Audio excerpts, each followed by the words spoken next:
이제 또 9월 모평 수학 이제 경향 분석을 저희가 함께 하려고 왔습니다. 네, 저는 수학 가영의 남철입니다. 수학 나영의 정종영입니다. 우리 또 종영쌤이랑 이렇게 같이 또 라이브 이렇게 함께 하게 되니까 맞아요. 뭔가 제가 좀 더 젊어지고 이렇게 막 힘이 나는. 진작 저희 둘이 함께 유튜브든 뭐 라이브를 하려고 이야기는 여러 번 했었는데 또 이제 코로나 때문에 한참 미루어지다가 이렇게 만나게 되었네요. 해설 강의하고 오느라고 정신 없었을 것 같아요. 네, 맞아요. 저도 그렇지만 정종영 쌤도 이제 방금 직전까지 이제 강의하고 오시느라고 분필만 닦고 바로 왔습니다. 여러분들이 얼른 보고 싶어서. 지금 우리 이 라이브 분석은요, 여러분 적극적으로 좀 참여해 주시면 좋겠습니다. 적극적으로 참여해 주신 분들, 지금 나오죠? 럭키박스. EBS에서 어마어마한 선물을 준비해뒀습니다. 여러분들 적극적으로 참여해 주시면 추첨을 통해서 학생들에게 나눠드리도록 하겠습니다. 근데 럭키박스 얘기하니까 이게 선물이잖아요. 그렇죠. 제가 이게 정종윤 선생님한테 또 개인적으로 선물 드릴 일이 있는 것 같은데 되게 좋은 일이 요즘 있으시다고. 그래서 제가 살면서 이렇게 큰 행복은 처음이지 않을까. 그래요? 다행히 저보다는 아내를 많이 닮은 이제 아이를 출산을 했습니다. 너무너무 작고 사랑스러운 아들을 출산한 지 지금 이제 인생 15일 차를 살고 있어요. 15일 차? 너무 작습니다. 굉장히 작은 아이를 보면서 지금도 벌써부터 이거 마치고 이제 아기 보러 갈 생각에 설렌 마음으로 지금 하고 있습니다. 제가 그 메신저 사진을 봤거든요, 사실은. 그래서 너무 귀엽고 솔직히 좀 옛날 생각도 나고. 너무 옛날 아닌가요? 근데 그런 아이들을 보다 보니까 저도 이제 학교에서 맨날 고3 담임만 하니까 남학생들 맨날 지쳐있는 모습 보면서 저도 좀 애들 주눅 들어있는 거 보면서 좀 기운 내게 해주고 싶다. 맞습니다. 저도 그 학생들 이렇게 보면은 옛날에는 이제 그냥 학생이구나. 근데 지금 이제 아빠가 된 이후에는 특히 좀 나중에 그 얘들도 이렇게 예쁘게 커서 성장해 오는 단계인데 지금 너무 힘들겠구나. 안타까운 마음이 듭니다. 전부 다 이렇게 이쁜 시기를 거쳤겠구나. 맞습니다. 그리고 조금 슬픈 건 우리 아이도 혹시 저렇게 변하지 않을까 약간 걱정도 들기도 하고. 오늘 이제 고3 학생들 시험 치는 거 보니까 수학 푸는데 너무 얼굴이 힘들어 보이더라고요. 수학 나영도 애들 굉장히 어려웠다는 이야기를 많이 했거든요. 가영은 어때요? 가영은 좀 이제 전반적으로 할 얘기가 많습니다. 나가서 얘기해야 될 것 같은데. 그렇죠. 그럼 가영 관련해서는 이제 남치열 선생님이 총평 간단하게 좀 설명을 먼저 해주시죠. 제가 먼저 나가서 간단하게 말씀드리겠습니다. 우리 가영에 대한 이야기를 좀 시작해 보겠습니다, 여러분. 그 가영 총평입니다. 우선 우리 30문제를 쭉 과목별, 그 다음에 배점별, 단원별로 한번 쭉 쪼개봤어요. 일단 두드러진 특징, 역시 미적분의 40점, 가영이 꽂히죠. 미적분에 집중돼 있다라는 경향이 좀 보여지고요. 수학원과 확률과 통계는 9문항씩 각각 29점, 31점입니다. 이렇게 딱 보시면 빨간색과 파란색을 제가 구별했거든요. 오늘 제가 시험 감독을 하면서 사실 느낀 점이 있습니다. 3점짜리지만 이제 잘못하다가 너무 조급한 마음에 문제를 풀다가 풀이가 엉키는 시간을 많이 잡아먹는 그런 문항을 제가 빨간색으로 표시했는데요. 이른바 다크호스? 종종용 쌤 표현을 빌리자면 의외의 복병? 복병. 그런 표현이라고 보시면 되고요. 26번 같은 경우는 사실 우리 나영에서도 통계 문제가 아마 27번으로 나왔을 거예요. 이 계산이 사실 이제 두 줄이면 되는 건데 당황하다 보면 A, B, C, D 어떻게든 구해야 되겠다. 이제 그런 부분들 이렇게 빨간색 표시했고요. 파란색이 이제 고난도라고 보시면 되는데 가장 큰 특징은 21번과 30번 소위 말해 킬러 문항이 점점 쉬워지고 있습니다. 미안한 얘기입니다. 최고 난도가 쉬워지고 있습니다. 근데 변별이 돼요. 왜 변별이 되냐면 나머지 문항들 한번 보세요. 중킬러라든지 4점짜리 문항들이 예전보다는 어렵습니다. 따라서 30번이나 21번이 쉬워지면 뭐해? 풀 시간이 있어야지. 18번이라든지 20번 치환적분 내지는 우리 정적분으로 나타내진 함수를 처리하는 요령 이런 부분들이 삼각함수 극한 활용도 사실 만만치 않았고요. 이런 부분이 쭉 우리가 이제 적당한 난이도 문제들 다 이겨내야만 최고 난도 문제를 풀 시간이 확보가 되는데 그 부분 때문에 아마 어렵게 느껴지지 않았을까 그런 생각이 들고요. EBS 연계표입니다. 한번 쭉 보여드리면 확률과 통계 두드러지게 연계 많이 됐다라는 게 이제 보여지고요. 전체적으로 이제 67점, 21문항 대략 70%의 연계율을 보이고 있다라는 거. 그 중에서도 19번 문항을 보여드리면요. 보세요. 확률과 통계 19번입니다. 이번에 나왔던 세 집합 사이의 관계가 이렇다. 그럴 확률이 뭡니까? 이렇게 나와 있고요. 확률과 통계 레벨 2의 6번입니다. 표현이 똑같죠. A가 B의 부분 집합이 될 확률, 포함될 확률을 물어보고 있습니다. 상황만 달라요. 원소의 개수가 3개입니다. 원소의 개수가 4개입니다. 이거 집합이 2개고요. 집합이 3개예요. 이게 뭘 의미하냐면 연계교재 공부하는 거 마찬가지, 기출문제 공부하는 것도 마찬가지입니다. 단순히 양적으로 문제를 풀고 외우는 공부를 반복하는 건 도움이 되지 않습니다. 중킬러 문제, 적당한 난이도, 우리 고난도 문항을 푸는 그런 문제를 대비하기 위해서는 그렇게 공부하시면 안 되고요. 문제 하나를 풀더라도 이 개념을 좀 더 확장할 수도 없을까? 그런 분석이 필요해요. 예를 들면 이 문제를 풀 때 어떤 아이디어가 사용되었는지 여러분 이제 깊게 파고드는 공부도 필요하겠지만 만약에 문제의 조건의 상황을 바꾸게 된다면 이 문제가 어떻게 바뀔까? 이제는 이런 사고까지 우리가 생각을 해야 된다는 거죠. 물론 이제 이거 외에도 선생님이 이제 기출문제 우리 뭐 29번 얘기를 하면은 28번 얘기를 하면은 지난 7월 학평 29번에서 사인 법칙에 대한 이야기가 저는 이제 그대로 나아졌다라고 생각이 들고 심지어 뭐 30번 같은 경우 이제 공통접선 문제는 전년도 수능 30번의 공통접선은 접점을 공유할 때고요. 이번에는 접점이 다를 때입니다. 사실 이제 넓게 보면은 기출문제도 마찬가지고 우리 연계교재 문제도 마찬가지예요. 큰 범위 내에서 어떤 개념이 어떻게 확장이 되었느냐 이런 부분을 꼼꼼하게 공부해야 된다라는 교훈을 주는 그런 시험이었다라고 이렇게 총평을 마치도록 하겠습니다. 우리 나영, 우리 정종윤 선생님 이어서 부탁드립니다. 너무 잘 들었습니다. 이제 수학 나영 한번 살펴볼 텐데요. 우선 나영 어려웠습니다. 학생들 많이 힘들었을 거라고 생각을 하고 근데 6월 모의평가 치고 나왔을 때 처음 선생님들이 했던 이야기가 와 이렇게 쉬운 시험은 학생들에게 독이 될 거다라고 이야기를 했죠. 9월 모의평가 분명히 어려울 거라고 이야기했고 수능도 어려울 거라고 이야기했습니다. 근데 6월 모의평가에서 너무 쉬운 시험에 익숙해진 친구들 이번에 많이 당황했을 겁니다. 근데 전체적으로 문제들이 이뻐요. 계산 과정이 굉장히 간단합니다.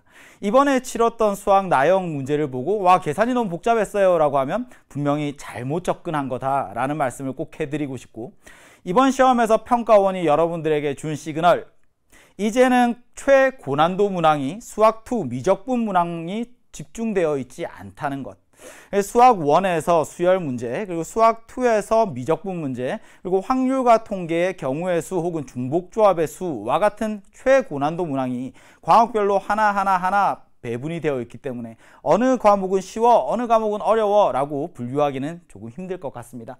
이제 문항표를 보시면요. 별표 제가 두 개 실어둔 것 최고난도 문항입니다. 수학원에서 수열 문제 21번 아마 계산 과정이 조금은 난해했을 것 같아요.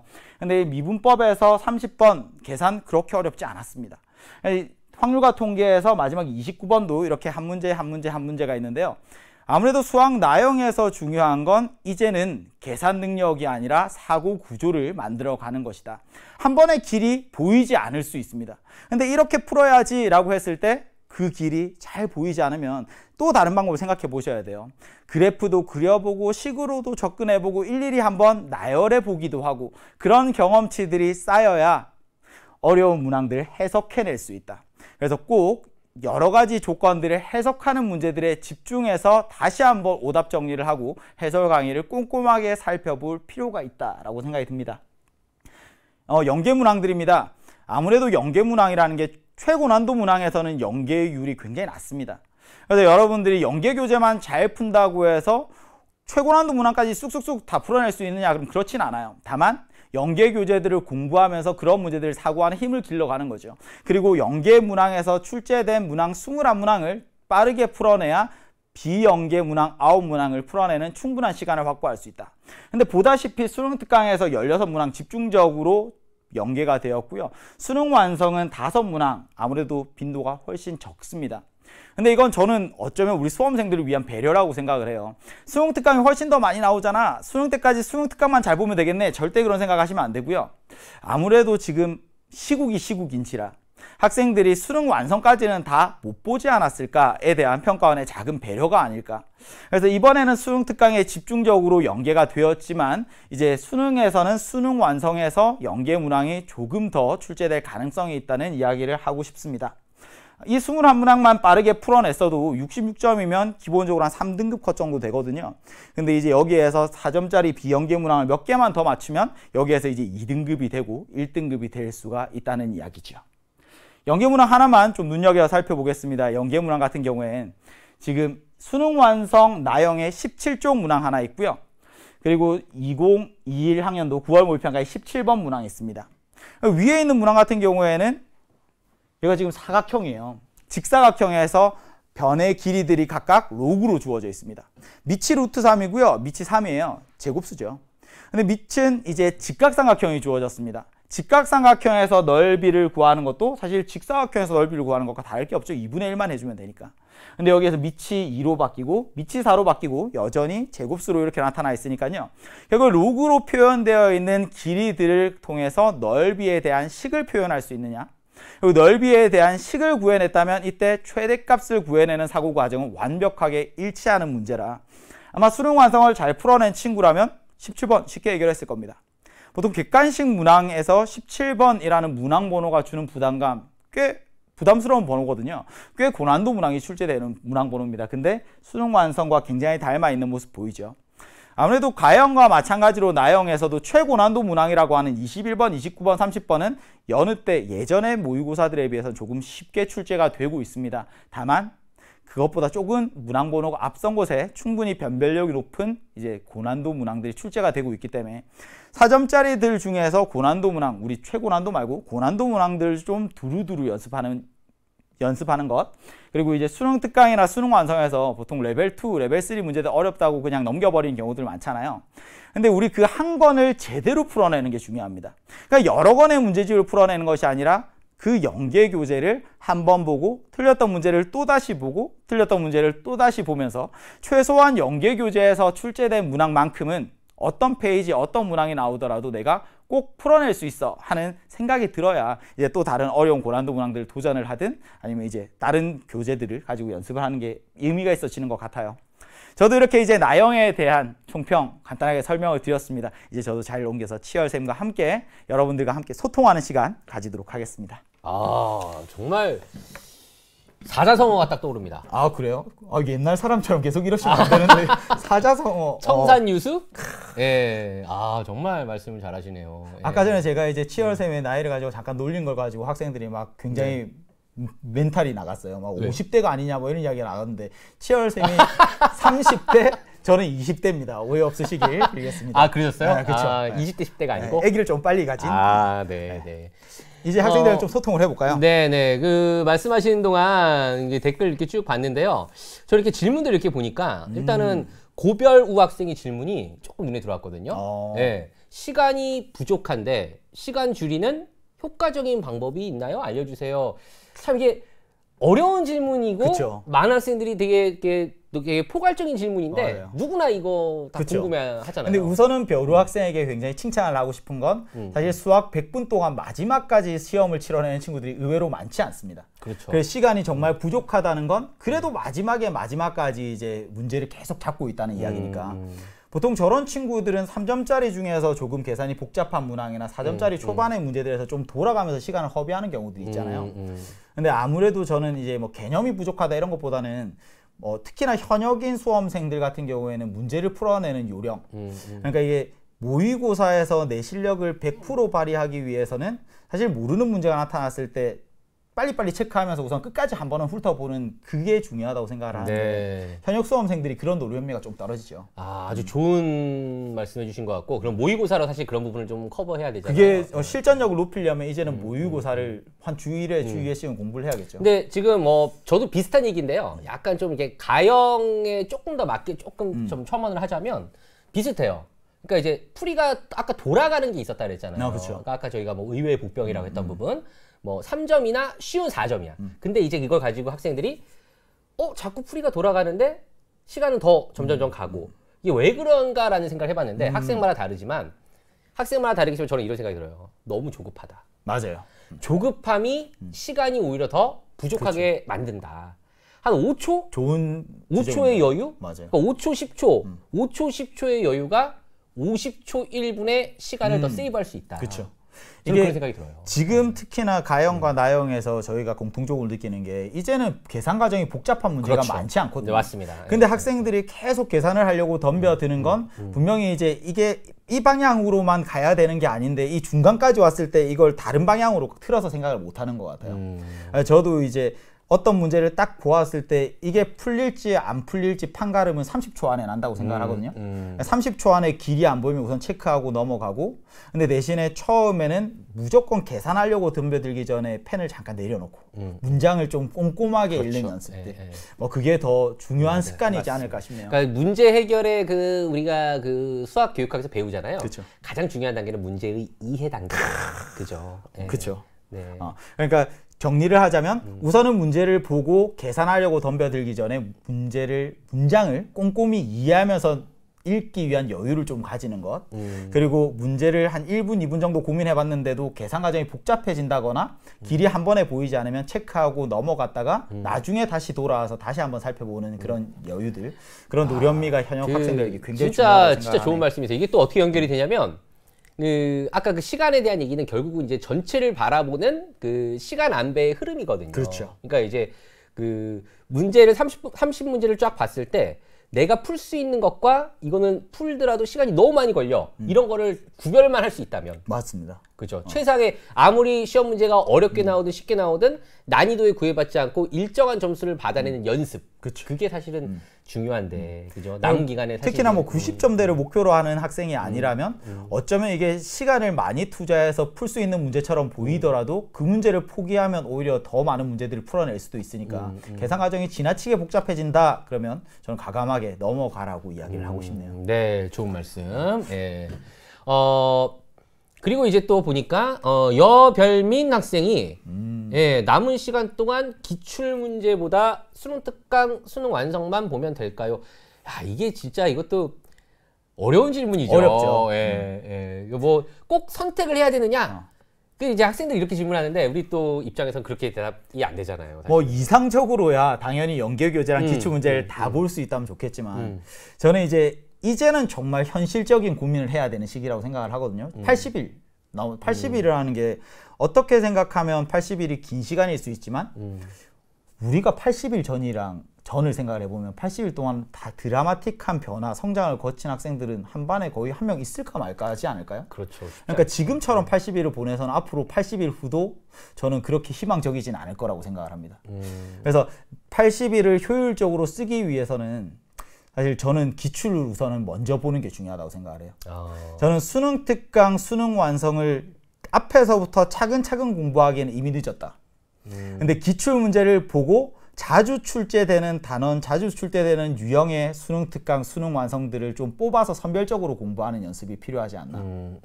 이게 기출 문제라는 게 뭐 항상 다루는 개념, 다루는 표현들은 비슷하잖아요. 그러니까 그런 부분들에 더 힘을 실어서 연계교재를 공부할 필요가 있을 것 같아요.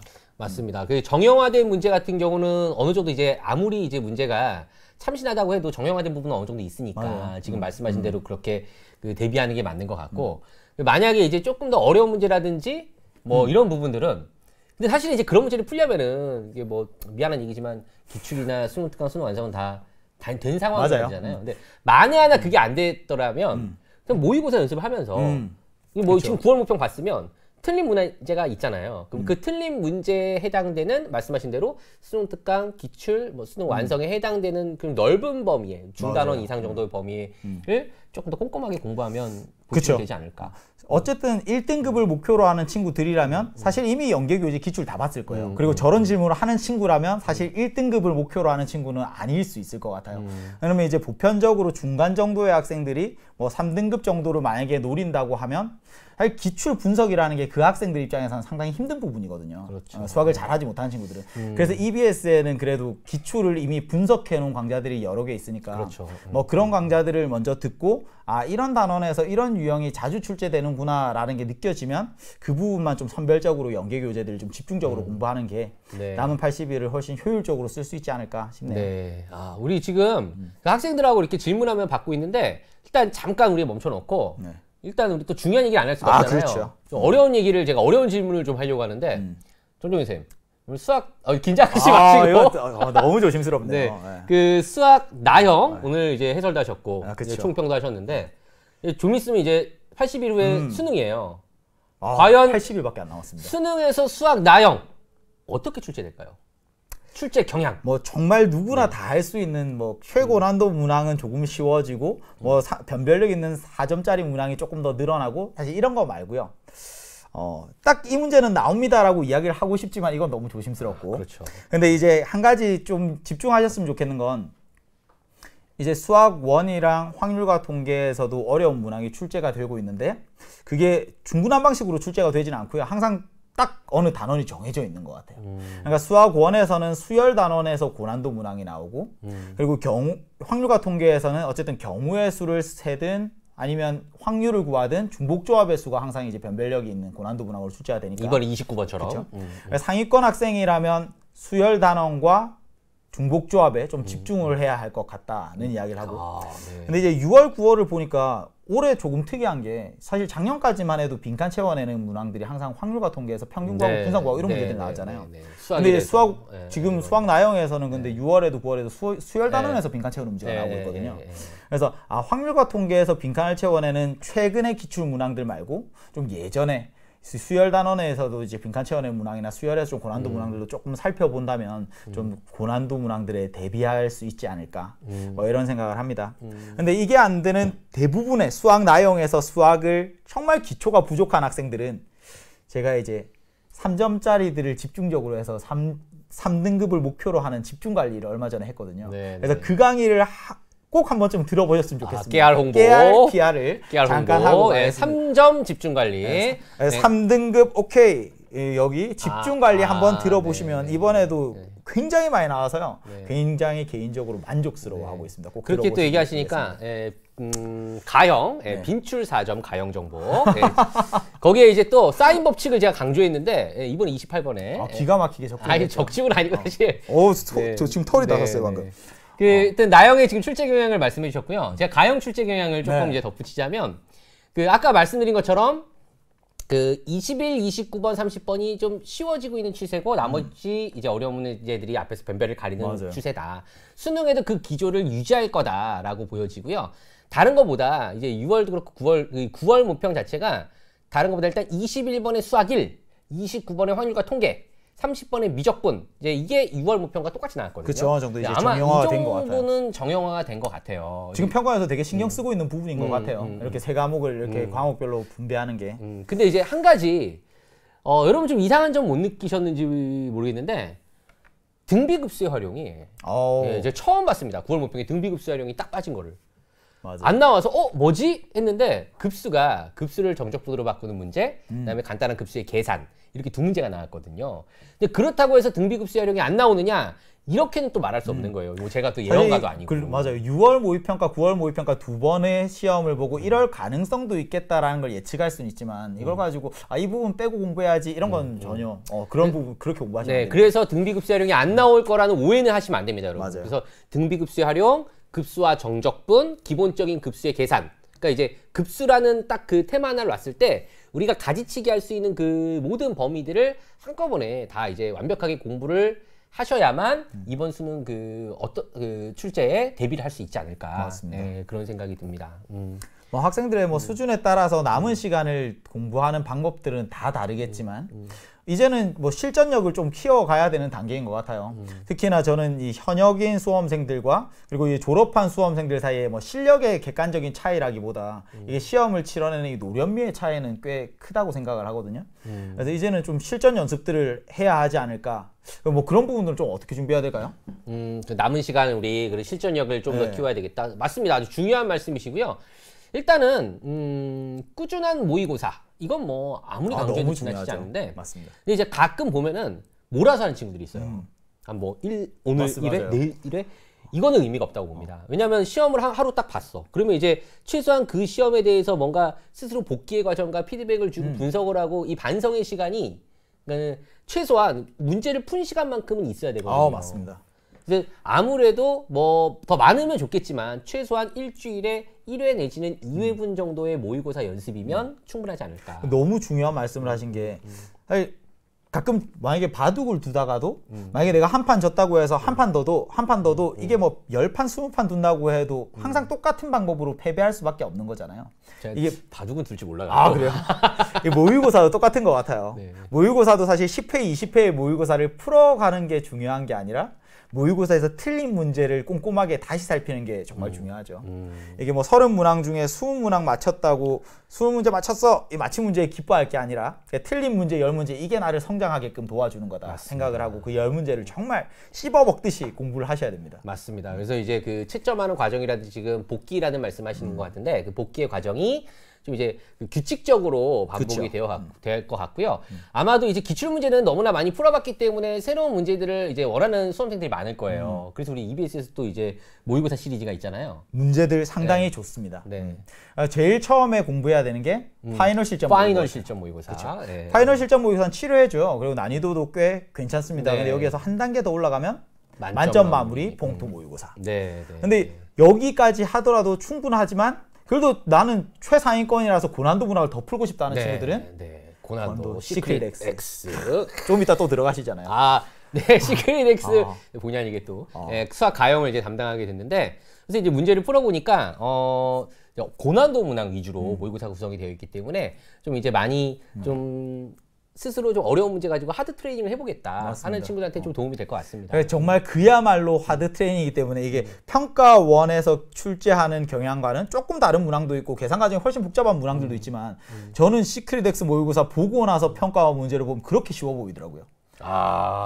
시크릿 X가 이게 사실상 100분 안에 풀기도 힘든 시험이잖아요. 맞습니다. 근데 이제 모의고사를 보면 와 이렇게 시간이 많이 남아? 이렇게 계산이 간단해? 뭐 이런 생각들이 들더라고요. 그러니까 이제 그만큼 이제 어려운 거 하다가 쉬운 거 보면 되게 쉬워진다 이제 그 말씀이신 거잖아요. 맞아요. 되게 시크릿 X는 사실 최상위권 학생들이 좀 선택적으로 선택해서 풀 수 있는 모의고사고요. 파이널 실전 모의고사 같은 경우에는 그래도 평가원과 거의 흡사한 형태로 출제가 되니까 파이널 실전 모의고사 7회 정도 잘 풀어보고 틀린 문항들 더 꼼꼼하게 살펴보면 그 7번으로 여러분들 꿈에 훨씬 더 가까워지지 않을까 싶네요. 지금 이제 우리가 저희 끝날 시간이 다 돼가는데 제가 그 댓글 중에 그 이별진 학생이 선생님 지금 이게 딱 여기를 수학이 연계가 있나요? 라고 물어봤거든요. 참 이제 우리가 딱 들었을 때는 어때요, 여러분?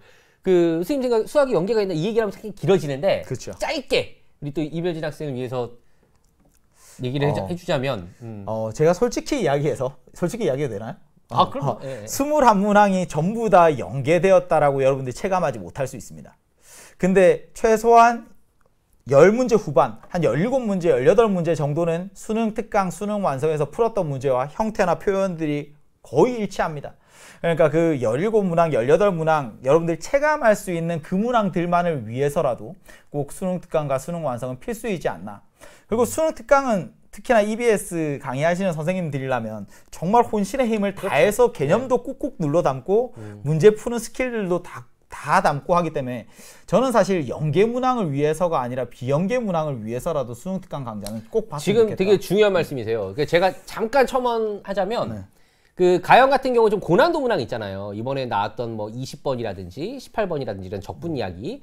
그러니까 이게 딱 이 문제가 똑같이 뭐 컨트롤 C, 컨트롤 V야 이게 연계가 아니고 이 상황에선 치환 적분을 써야 돼. 이 상황에선 변수를 어떻게 바꿔야 돼.